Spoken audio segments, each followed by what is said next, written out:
Welcome to UFO Studio. Today I have with me Chetan and Shashank from Seconize. Seconize is a vulnerability management platform. Shashank, could you explain to me in layman terms what vulnerability management is? Fantastic question. So, imagine you have a house, right? I mean, you can have multiple doors and windows and things like that. It's about in what different ways a thief can enter, right? What are the different weaknesses? Probably the key is kept under the carpet, probably the window is open, and these kind of things, right? These are all weaknesses in the system that somebody can exploit. That's basically vulnerabilities. But you have 100,000 of them because the IT systems are so complex. That's when you need a vulnerability management system. Right. You need to get everything in, try to prioritize and manage them. That's vulnerability management. Got it. All right. So Chetan, before starting Seconize, you had a long stint with companies like Cisco and Honeywell. So, what was it like making that shift from larger companies to a smaller venture of your own? Um, in short, it was a world of difference, but that's something that I had to do. There was a calling from last 10 years before I quit that I want to do something on my own. The experience that I gained in the industry building products, I thought I could actually go out and do it on my own and probably make a bigger difference as well. That has got me thinking. But in those times, after you've finished 2 decades in the industry, it is not an easy shift. So you'll have to push yourself and say that, okay, let me start. And when you start, it's a very different feeling, right? You're like fish out of water, not knowing what to do. But then very soon you realize that there's a whole new world there, a whole new world of opportunities that you could address and you could make a difference. And that gets you going. So I think 3 months is the transition time that you require to come from corporate into a startup world. But then from then on, last 5 years, there's no looking back and there's so much more to do. Right, right. So there is this analogy that a lot of people try to make, right? Which is like, do you want to be the head of a chicken or the tail of a bull? Right. So I think it fits well in this regard. And what are your thoughts on those? Thoughts on?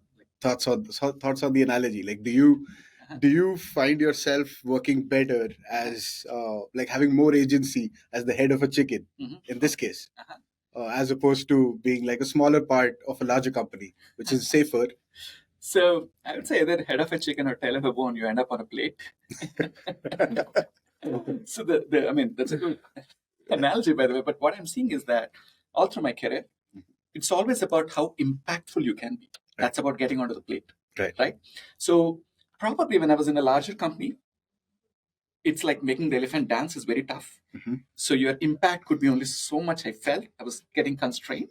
Yeah. That's when to be more impactful, I was trying to come out and do something. That's when I met Chip. How did you guys meet? So we were in Cisco common projects and things like that. And he already stepped out and was trying to put the business plan and things like that for different ideas. And I was jumping up and around saying that we need to do this, we need to do that. Because being a geek, I want to solve every problem out there. But he says, no, hold on. There should be money on the table for that. You can't simply solve every problem, right? So that took a while. Yeah. And then, things happened. So, I mean, like, interesting that you brought about the point of there being money on the table. Have you guys have been bootstrapped all the way, right? Right. So that is very unique, and it is very difficult to do as well. Could you just share some thoughts on that? Why did you go with that approach, and why did it come more naturally to you? Yeah, so we are first-time entrepreneurs, both of us. Okay. And then we decided to jump into the deep part of the sea. Yeah. Right. So you don't have a choice, right? You just have to swim and survive. Right. That is how we started. And as luck would have had it, I think the world conspires to support and help entrepreneurs. So initially itself, when we were doing our surveys, we happened to meet larger organizations who required our services, and we didn't know head and tail. That is how we registered a company as well, because we had a customer in hand. We registered the company, and from then on, it was how we solve the particular use case for that customer, and in the meantime, build a product as well. So it was almost like co-creating a product, understanding the use cases from the industry where we had our own ideas, but we had to meet the workflows of the particular customer and the industry in general. That's what got us going. But yeah, we were in stealth mode for almost 2 years, building out the product because there was a lot to do. Right. And we had to finally nail down to what we want to do, test the waters in the market, and then go out to the market. Right. So that was the genesis of how we started at Seconize. Well, why did you decide? How did you decide on the name Seconize? Short answer: we did not get a domain. Long answer: there's a very interesting story, right? Okay. I mean, as Chetan was mentioning. Yeah. So I quit, and we both are brainstorming, meeting in coffee shops and things like that. So there is one large customer out there, and we happened to get through a mutual contact or something where we were trying to pitch this solution. He said, "Okay, you can fix all that, or you can build the product later, but right now join and help me out with this problem." Yeah. Right. I said, "Okay, where should I send the check?" I said, "Wait, hold on." So we both went out, sat down in a coffee shop. We have to register a company. How do you take money? You can't take money in your personal account. Yeah. So that's when we were brainstorming on domains. Okay. And it's some coffee shop in Indranagar, and we were brainstorming on how to get this name right. So we were brainstorming on ideas and checking the domains and things like that. Finally, I said, "Chetan, there should be some geek term. There should be some physics or something like that." Yeah. Then out of blue, he said, "Seconize." I said, "What?" "Yeah, ionize, Seconize." I said, "Wow, let me look up the demo for domain first." Chetan, you want to explain what is Seconize? Yeah. So, interestingly, every name regarding security is taken in the world. Right. You can imagine anything: armor, security, shield. Yeah. Everything is taken. Yeah. So, but we still wanted to stick in that boundary, and then we said, okay, ionize and security. So it is. Why ionize? Yeah. So that's an interesting part. Yeah. So the problem that we're trying to solve is help organization understand what the security posture is. Right. So what does it mean? Mm-hmm. They really don't know where they are today. Mm-hmm. Right. There's no clear way to articulate. Yeah. So we're helping them understand where they are. So in analogy, it is like they're in the dark, and we're showing them the light. Got it. Right? Got it. So when you talk about ionization, and you talk about the Big Bang Theory, and when the Big Bang Theory on the universe was formed, there was darkness everywhere. Right. And then ionization happened, hydrogen atoms came into being, and so on, and then came light into existence. So security and ionize. So we go into the organization, throw light, and then show them where they are. So Seconize. Yeah. And that is the genesis of that, and that's our story. Yeah. But our customers also had very interesting stories when we ask them sometimes, just take a guess of what is Seconize. Okay. So they say some of them think it is second eyes. Okay. Right? Security eyes, second eyes. Yeah, that's not too bad. That's not too bad. The interesting thing one of our customers said is that what took them months, we are making it seconds. So it is seconds. Second eyes. Yeah. Wow, this is cool. So moving on to the platform, how has it evolved from the time that you started to what it is right now? Like, how did you add up particular components to it to have it in the shape that it is right now? I want to take this. Let me take. Yeah, please. Okay. We're superbly naive, I would say. Okay. And most of the first version of the product is completely eroded now. Okay. Because it's like, your child, you love it. Others should love it too. Others should use it too, right? Especially it's a product. Yeah. So there were hard learnings for us in the sense that the first few versions of the product we were building, we were showcasing. Few people said, hey, this is wow, this is flashy. But when it comes to using, really getting the value out of that, that's where customers struggle, initial parts of that. That's, I think, the natural way a product evolves. Right. But then a lot of customer surveys, user interface reworks and things like that, I would say now it has evolved in a much mature way. Okay. You want to add something? Yeah. So our main goal, when we started, we did a survey and we looked at the market and so on.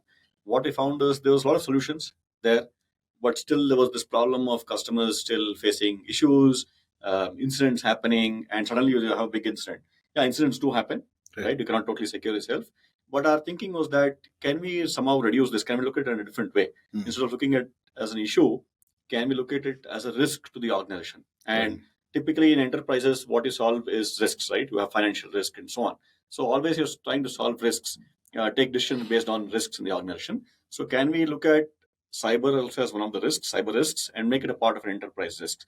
Then the organization can take, informed decisions, intelligent decisions as to how they want to address it, whether they want to live with the risk, mitigate the risk, and so on.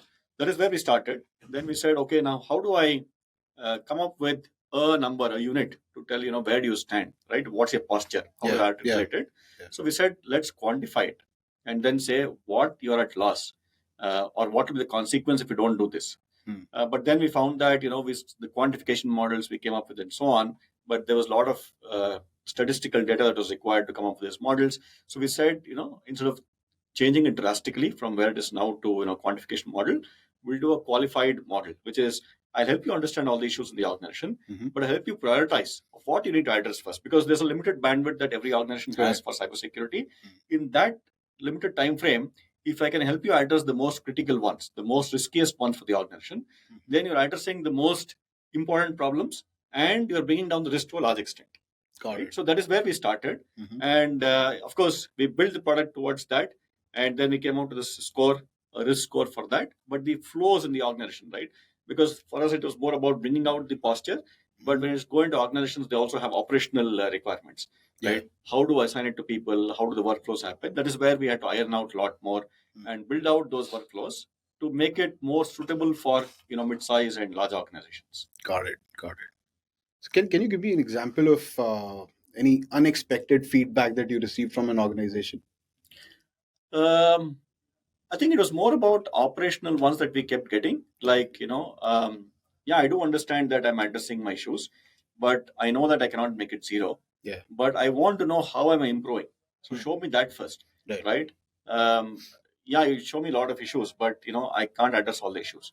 I know what I have to prioritize also, but I need to know from last month to this month, how did I improve Right. as an organization? So those are things that we learned, and show me the age of the issue, because I want to start monitoring what is my mean time to address Right.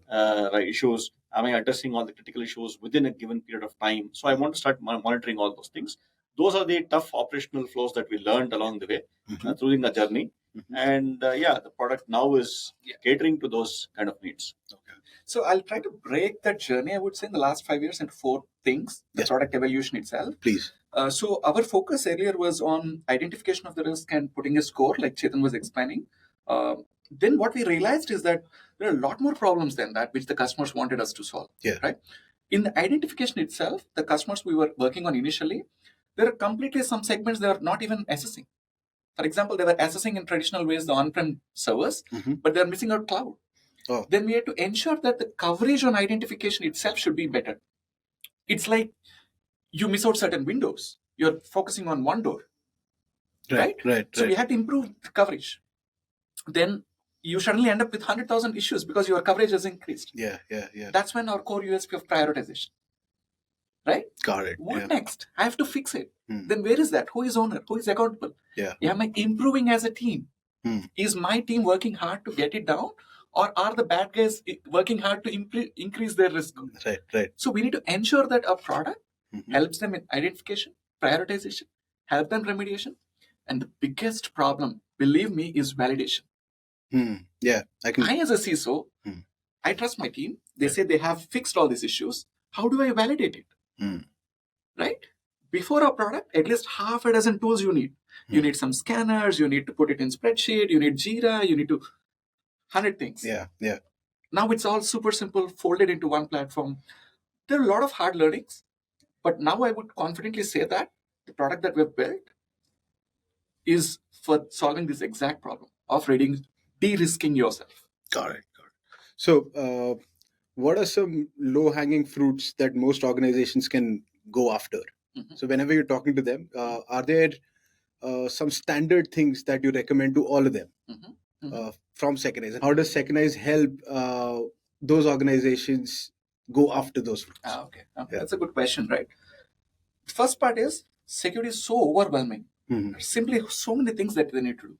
Yeah. Absolutely clueless. Should I start at my cloud? Should I start at on-prem? Should I start at servers? Right? Mhm. So the way our platform works is that we'll give you the topmost things. Right. Which will give you maximum bang for your buck. Yeah. Which will give you maximum return on investment for your teams that are always crunched on time and resources. Right. That's the core USP. That's it. So, are there examples of those? Like, are there like common parallels that you can draw across industries or across verticals that you help? Mhm.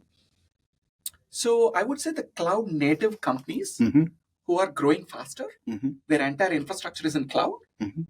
There are absolutely low hanging things in the sense that there is some S3 bucket open, there is some network policy that is not done correctly, Yeah. this disks not encrypted. These are absolutely low hanging stuff. Yeah.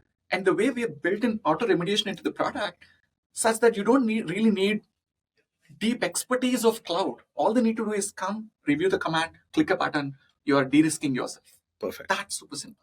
Perfect. And do the relevant teams get notified too? Absolutely.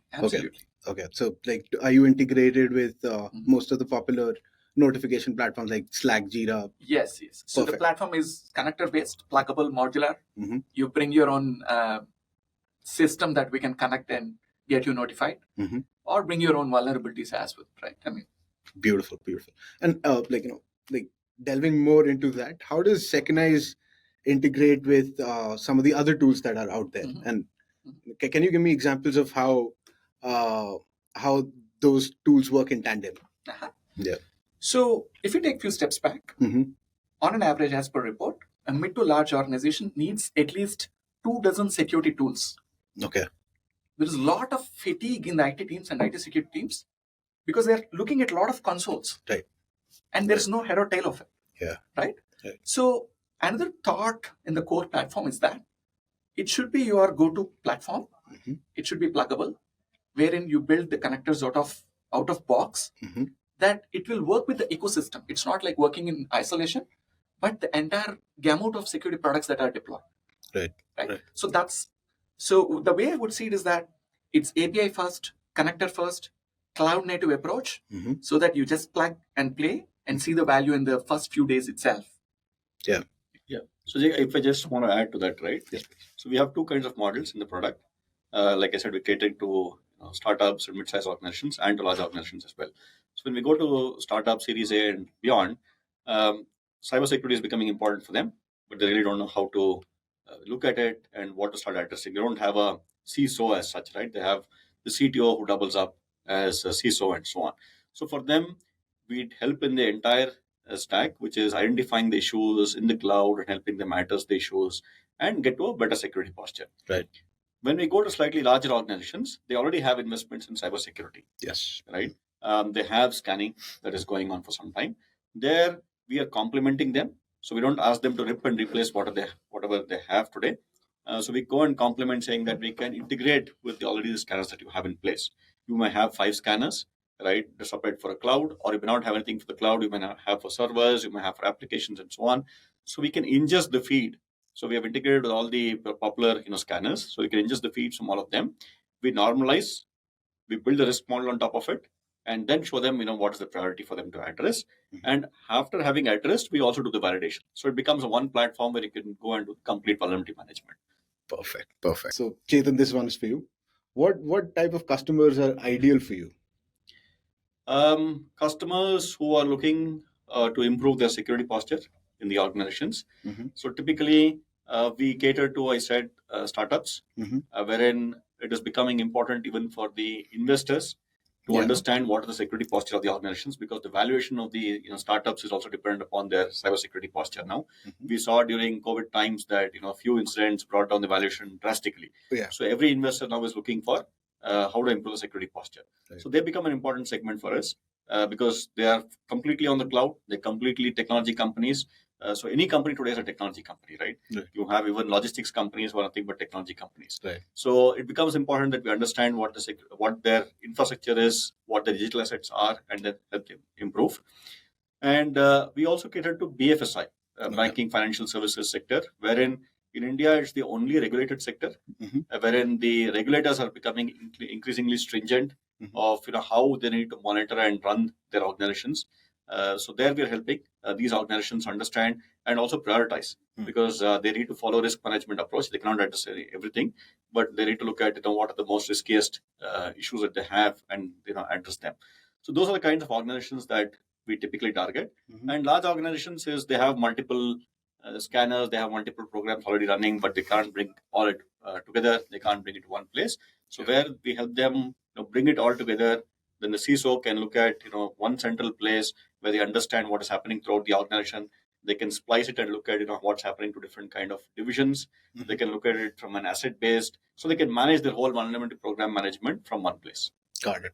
So other than BFSI, what all industries do you help? Yeah, so we were very sector agnostic, and definitely this helps all sectors as well. Right. So we do have customers from real estate, from edtech, mostly technology companies, insurance companies, financial services, banks. Have I missed out anything? Yeah, we have like startups, healthcare, HR tech. Yeah. right? So all of these are different kinds of sectors that we cater to. Real estate stands out for me. Yes. Wow. You'd be surprised. Yeah. One of our long-standing customer is Is real estate. real estate. You will Okay. be surprised because, like I said, every company is a technology company today, Right. and they have so much digital assets, and they're increasing their digital asset footprint as well. So now they're more keen at looking at what is my posture. They don't want somebody to come and deface their websites and so on. Branding becomes very important for them. Right. So that is where they're starting to look at it, and you'll be surprised to know that they have security managers now. They have chief digital officers looking at how they can start leveraging technology much more. Wow. So when people tend to talk about startups, right, and like startup founders, Mhm. the image that comes to one's head is like a young college dropout, or like see, think Mark Zuckerberg and stuff like that. Mhm. But you have much more industry experience than that. You did not drop out of colleges. You finished actually 3 degrees, if I'm not wrong, right? So how does that differ? Like, how does that help you or hold you back in from the standard startup archetype? So, what I would say is that there are two aspects, at least from my professional upbringing, so to speak. Right. There is one part of my professional upbringing where I spent deep years building products in the security space. There is other part of my professional upbringing where I had these advanced degrees of a doctoral training. That's a rigorous academic angle of training. Right? Yes. Yeah. So the way I would see is that to solve a hard problem, it's like, you're going for a weightlifting and you need to train yourself for years so that you're ready. Right. So the technology space that we're in, deep tech security, you need to have that broader picture, which comes from your years of seeing these problems over and over. Yeah. And you also need this rigorous academic training that you can apply most scientific way of solving a certain problem. Right. I think, at least for me, super excited to bring in everything together to build this cutting edge platform. Right? Yeah. So we may have gray hairs, but we're still young at heart. Yeah, the zeal, I think, as an entrepreneur is the same, whether you are just coming out of college or you have a vast experience. But what experience brings you is the years of work that you have done, and you know what not to do. Because you've seen the industry, you've seen the industry grow, you've seen the industry change. So you know what to build for the industry and how the inflection points are in the industry. So that really helps a lot. The gray hairs, that is when it starts kicking in, and you understand that what you need to build, and the product experience. It's a unique experience building products and going through the complete life cycle of a product. It's not just building, understanding how the consumers are consuming it, your customers are consuming it, how do you go through multiple versions of the product, and so on. That is the uniqueness that I think the strengths that we play to. Of course, we have a lot of the employees coming in fresh out of college. They bring in a lot of zeal and energy and so on. So our main job is how do we direct them to build the right things. Got it. So you brought up the fact that the academic experience helps you go through things with a more scientific approach, right? So how much do you go by scientific methods and how much do you lead by intuition? Is there a difference, or There's definitely a difference. Being purely from an academic research perspective is one right? way. You can publish papers, file patents, and things like that. Yeah. But bringing that rigorous thing to an industry problem and solving, right? That's where you need to have this unique ability to look at, okay, this is the scientific way of solving, but to make a product out of it that solves is where your industrial background comes into picture. Engineering. Yeah, the basic engineering part of it. Yeah. So when we started looking at this problem, we saw that, hey, this is not how it should be done. Right. People are doing it wrong. Yeah. But you can't go around saying that you're wrong, unless you have a better approach, which you can stand by. So one of the foundational aspects we both put together, in fact, Chetan was very clear saying that if you're saying that this is the formula, you better stand by it. Yeah. Right? No matter what. Yeah. So then we had to go back and solve problems that, hey, this is the right way to solve and we can stand by it. Right? So that's where our unique skills come into picture to build products that we can stand by. Can you tell me what's the difference between vulnerability management and risk management? Because the two terms tend to be used interchangeably. Right. So I just want to understand, is there a difference? If there is, what is it? Okay. Yeah. So it's used interchangeably. It's also abused to a large extent, I would say. Yeah. So vulnerability management in the traditional terms is identifying all the issues that you have, right? Where you can get exploited. Right. Typical vulnerabilities are there, which comes with CVEs and so on. You have also the new kind of technologies, cloud, where you don't have the traditional CVEs, but you have misconfigurations there. The best practices checks against servers and so on. So all these are largely termed as vulnerabilities. There's a whole lot of them that's also getting published, new ones and so on. So you have a whole corpus of these, right, which you test against. And then you identify that, okay, I have this issue, which has already been told that exists. And now somebody has also told that this issue is, probably a CVSS score assigned against it. Common vulnerability scoring system, which says that, it's a 0 to 10 score. Higher the score is, higher the kind of issue, right? Criticality of it. Right. So anything above 7 is generally understood as critical. So people say, let me filter down on anything above 7 and then start addressing it. But this is a constant score. It's the same score whether you're running an organization, I'm running an organization. My context is very different. Your context is very different. But both of us look at 7 and 7 and then start addressing those issues. So risk management, when we talk about, is given even a small organizations, if we do a vulnerability management identification of the vulnerabilities, we can find 20,000 to 30,000 issues. Wow. Right. Now, given this large number of issues, and now you start filtering down on, say, 7 plus of CVSS, you will find a set of them and you'll start addressing them. The question is it really important? Yeah. Right. So that is where risk comes into picture and says that, okay, what does it mean to you? Right. Maybe a 7, there's an issue, but this issue 7 is different for you and different for me. Yeah. Now, can I personalize it and look at my organization, look at my context and tell me what does it mean to me? Yeah. Right. It may be a critical system that is running out there for me. And, I have a lot of customer information out there. And I know that this particular issue can lead to such that customer information is leaked. Right. Yeah. In that case, it becomes much more critical for me. So the risk is much higher. Whereas the same issue for you is you're running a small project there, a proof of concept or an intern is running. It's the same issue. Yeah. Right. It still shows a 7. But when you look at it from a risk perspective, it is much lower down the order for you. You can live with that risk probably for now. Right. So can I help you to understand what that risk is? Risk is nothing but, what consequences you can face, right? Yeah. The probability that you can face these consequences. Right. So early on, if you can let you know that, this is what, that you can get exploited, but if exploited, this is the consequences that you'll face. And this consequence is going to be disastrous for your organization. So it's a high risk for you. Whereas I can identify the same issue or different issue and say that, okay, this also can get exploited, but the consequence may not be that disastrous for you. So I place a higher risk and a lower risk. Now it is left to you to say that, what do I want to address? Naturally, you want to go after the big, higher risk issues. Yeah. And so that if you can address that, even if you get impacted tomorrow, which you may, right? Because you cannot be 100% foolproof, but you've taken care of your top risk scenarios. Yes. So your risk, overall risk itself has come down, right? So that is what is about, risk-based management. Got it. So would it be fair to say that, vulnerability management is more about quantification and risk management is about grading that? Or is that oversimplification? Yeah. So it's probably an oversimplified way. Vulnerability management is the traditional way of looking at it, looking at issues, right? Issues by themselves, right? Whereas risk is looking at, what risk that they bring into the organization. Got it. Right. So financial risk, for example, right? You will understand if I want to start doing business in India, what does it mean, regulation risk and so on. Similarly, you start looking at issues and say that, okay, I have all these issues. Can I live with them? Not live with them? Should I address them? And, what is my probably that I can live with the risk? So you come down to that level.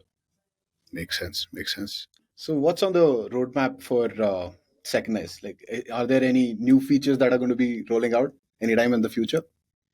Yeah. So we're a product company and we have a sustained differentiation that we always have in the product and in the market. So like we started off with the risk management. That's our whole goal of how we can help our customers, organizations understand what the security posture is and then improve upon the security posture, right, on a continuous basis. While we do that, what we also understood, we have been in the market now for 5 years. So we work closely with the customers and of course they also shape our roadmap to a large extent.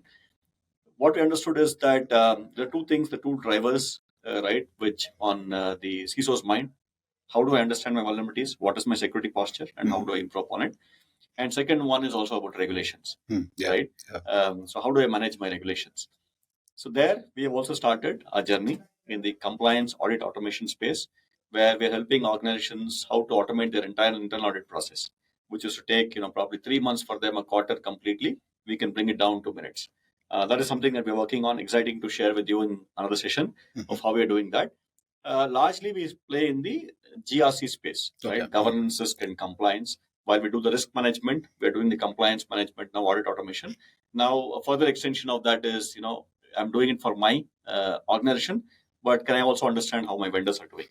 Right. So that is some flavors of third-party risk management that is being brought in and so on. So you can have a product which will give you a view of your organization, how you're doing, your ecosystem, how they're doing. Right. So it give you a better view. And there's a lot more that you can do to improve the overall security. That's baby steps that we're taking over there. All right. It's really exciting, Chetan. Yeah. I'm looking forward to it. Shashank, could you explain to me in layman terms what vulnerability management is? Fantastic question. So imagine you have a house, right? I mean, you can have multiple doors and windows and things like that. It's about in what different ways a thief can enter, right? What are the different weaknesses? Probably the key is kept under the carpet, probably the window is open, and these kind of things, right? These are all weaknesses in the system that somebody can exploit. That's basically vulnerabilities. But you have 100,000 of them because the IT systems are so complex. That's when you need a vulnerability management system. Right. You need to get everything in, try to prioritize and manage them. That's vulnerability management. Got it. Let's talk about the Seconize team right now. How big are you guys? What's the team size? So we are 15 of us. Okay. Mostly technology folks building out the product. We are very careful in choosing the team. It is typically people who have done their masters in cybersecurity space that we recruit. Okay. And we have been very fortunate that way. It's a very young and energetic team that is helping us build all the products. And we also support internships. Right. That's a way of kind of giving back for us as well. So we do take interns who are specializing in cybersecurity, and they can come and intern with us for 6 months. And if all work well, then we'll absorb them in the organization itself. Got it. All right. And if someone wants to get in touch with Seconize, how do they go about doing that? Yeah, you can reach us. You can go to our website, seconize.co, and there are careers there. So you can go to careers, apply for either internship, or you can apply for jobs as well. If we are open, you can reach us out on LinkedIn or any other formats as well. You can, we're listed on Ofofo as well in the marketplace. Yeah. So that's one of the good places for you to come and reach out. Right, it's mostly for customers to reach out. But if it is for jobs and other things, they can reach us on the website. I'll take this point to elaborate that Seconize's listings are probably we get the most amount of hits for your listings. Oh, great. On the platform. Yeah. And we're also proud that we were one of the first people to list on the True. Yeah. All right. So it was a pleasure, Chetan, Shashank. Pleasure. Yeah, it was a pleasure. It's great to have you over here. Same. It was an interesting conversation, and I hope we can have you again at a later time, and we can discuss about more things. Sure. Oh yeah, it was a pleasure. Thanks for inviting us, and a very interesting session. I think we lost track of time. But yeah, I think it'll be nice to have one more session of this. Thanks, Shashank. Thanks, Chetan. Thank you. Thank you.